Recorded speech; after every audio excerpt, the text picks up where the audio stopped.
Well, you're back with Ask the Experts, and you see that we found our music. Of course, it's like 25 years old, which is just somewhat reflective of both our demo and our ages. So I'm Jill Schlesinger, editor-at-large of MoneyWatch.com. I'm joined by Jack Otter, executive editor.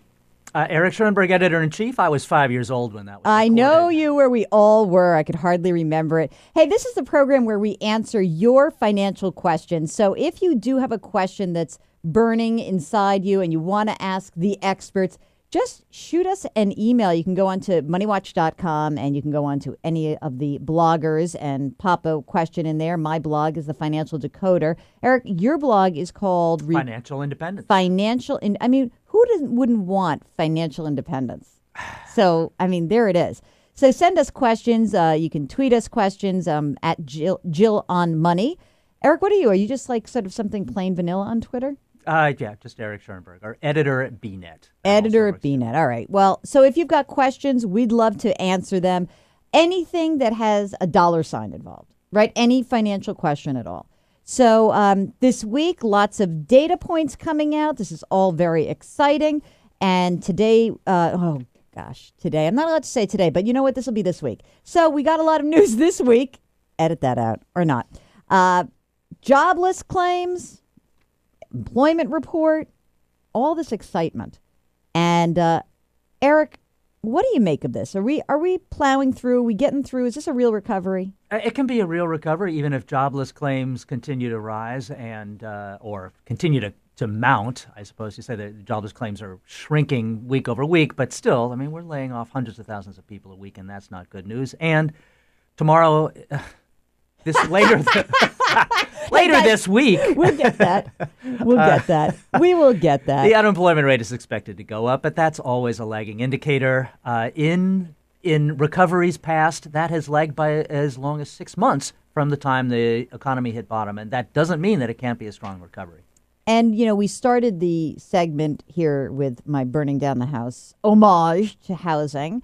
Jack, is the worst behind us in the housing market? We're going to talk a little bit about the housing credit and what the new rules are. But do you, in your sophisticated financial analysis, as well as your super sensitive gut, where do you think we are? Well, I want to first jump in on the last point, simply to add one thing. The good news, bad news is the productivity number broke all records, and that's great. Now, I think that's partly due to Eric because he works from 5 in the morning to midnight, so I haven't seen the ex-Eric number. But exactly. I still think productivity is pretty high. He shames us, doesn't he? It's ridiculous. And that's not good for employment. It means everybody who's got a job is very thankful and working really hard, and they're not opening up a whole lot of slots for new people in these strapped companies. To real estate, yes, I do think we have pretty much hit bottom. The geniuses at Goldman Sachs say we could be 5 or 10% off the bottom. Do you mean the bonus boys? Yes, the bonus boys. Oh, okay. I was just wondering. And given how incentives work in finance, they've been paid more to think about it longer than I have. Maybe they'll be right. I think actually what's really going to happen is that markets will diverge because this has really been unusual in the sense that the entire nation, maybe except for Park Avenue, has gone down by 25% or something. Park Avenue is a street in New York City, for those of you watching from Peoria. I just want to make sure everyone gets that. Thank you, Jill. There you go. And so I think certain regions are going to start to do a lot better because money is going into those regions because the local industry is doing well. Other regions, in the Midwest, they actually didn't fall quite as far. They probably won't bounce quite as hard. I think Vegas is going to be hurting till about 2055 because they overbuilt so much. So I really think we're going to see a divergence from this pattern of everything going down. Well, Eric, we're going to get to some questions, and I think that we'll be able to talk a little bit about the first-time homebuyers credit and what it's done to the housing market and what the plans that Congress has for it in the future. So let me just give you a quick question here from Jennifer, who asks, I own a home with a 5% 30-year fixed rate mortgage. Wow, Jennifer, nice. It's a little small, and I'm wondering whether I should try to take advantage of the home buyer credit and move up to a larger house. We've owned the house for 7 years, and we do make less than the new limit. Eric, so let's talk about the home buyer. First-time home buyer credit is no longer first time, right? Well, that's right. It's been extended to move-up buyers as well, who get a $6,500 credit instead of an $8,000 credit. But let me ask a question to Jennifer. Do you really need to move? What is this manifest destiny that everyone has to move to a bigger house? I thought we probably dispensed with that. Yeah. That's a great point. I want to stop for a moment. I was on the phone today with somebody who was seeking some financial advice, who heard me do a public speaking engagement. And he said, looking back, the move up that we made in 2007 was the worst financial decision we could have made. And he was very clear about it. He wasn't trying to sugarcoat it. So I think that question of, being comfortable in a place where you have a good cash flow, where you can put money in your retirement account, where you can do the things you want to do, that we seem to have lost touch with a reality that's so important. That's the sleep at night number, right, Eric? It absolutely is. It gives you so much security to have extra left over. Another thing about the $8,000 credit is my experience in buying houses is that doesn't cover the cost of new curtains and new furniture and sanding the floors and all the expenses that are incidental to buying a new house.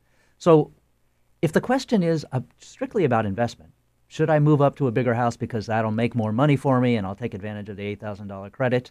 I would say that's not guaranteed by any means, especially when you're dealing with a 5% mortgage. Why not take advantage of that and improve where you live if that's a possibility?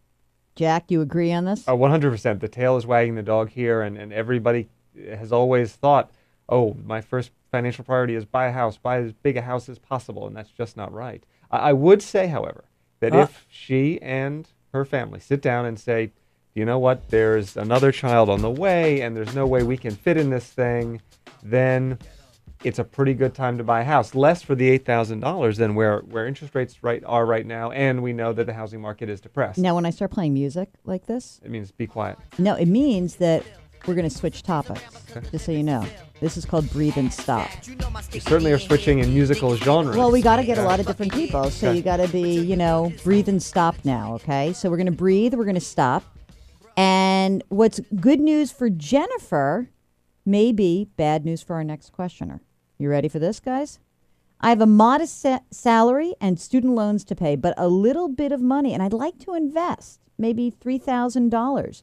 What's the best move at this point? Is there somewhere to put this money that over the long term will be the smartest choice and is likely to yield more than putting it into a savings account? Now, Jack, this is the question that Ray Martin would be flipping over. Because he'd say, I don't know anything about these people. So let me just frame this, because I know who Jennifer is, because, again, she came up to me after a speaking engagement. So I asked her if I could use this question. So I'm going to give you the factoids.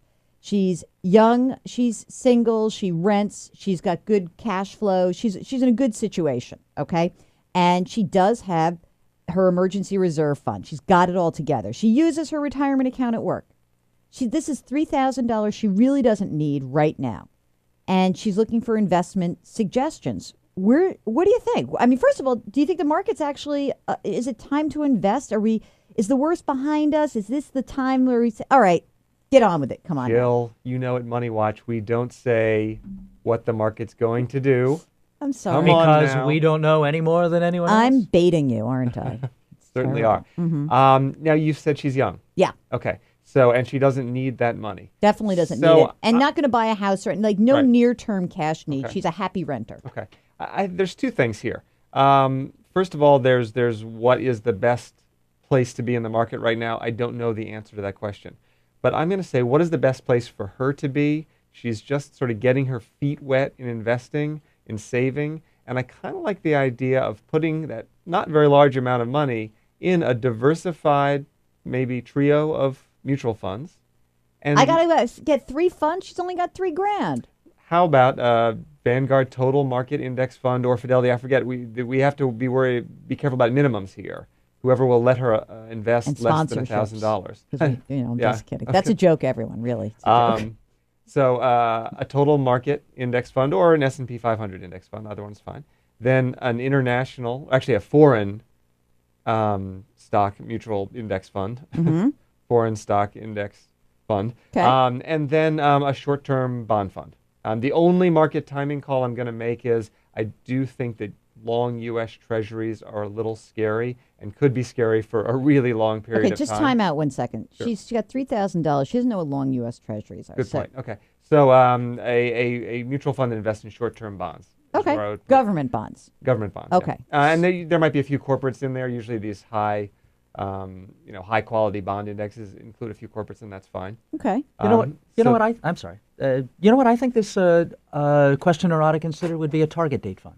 There Ah, with the one single investment, and you can probably cover the minimum with $3,000 at a place like T. Rowe Price or Vanguard. You will be able to get all the diversification you need in one shot. You'll have international stocks in there. You'll have U.S. domestic stocks. You'll have bonds and an array of other things. All you do is you pick the fund whose date in the name corresponds to when you think you'll start needing to live off that money, your retirement date.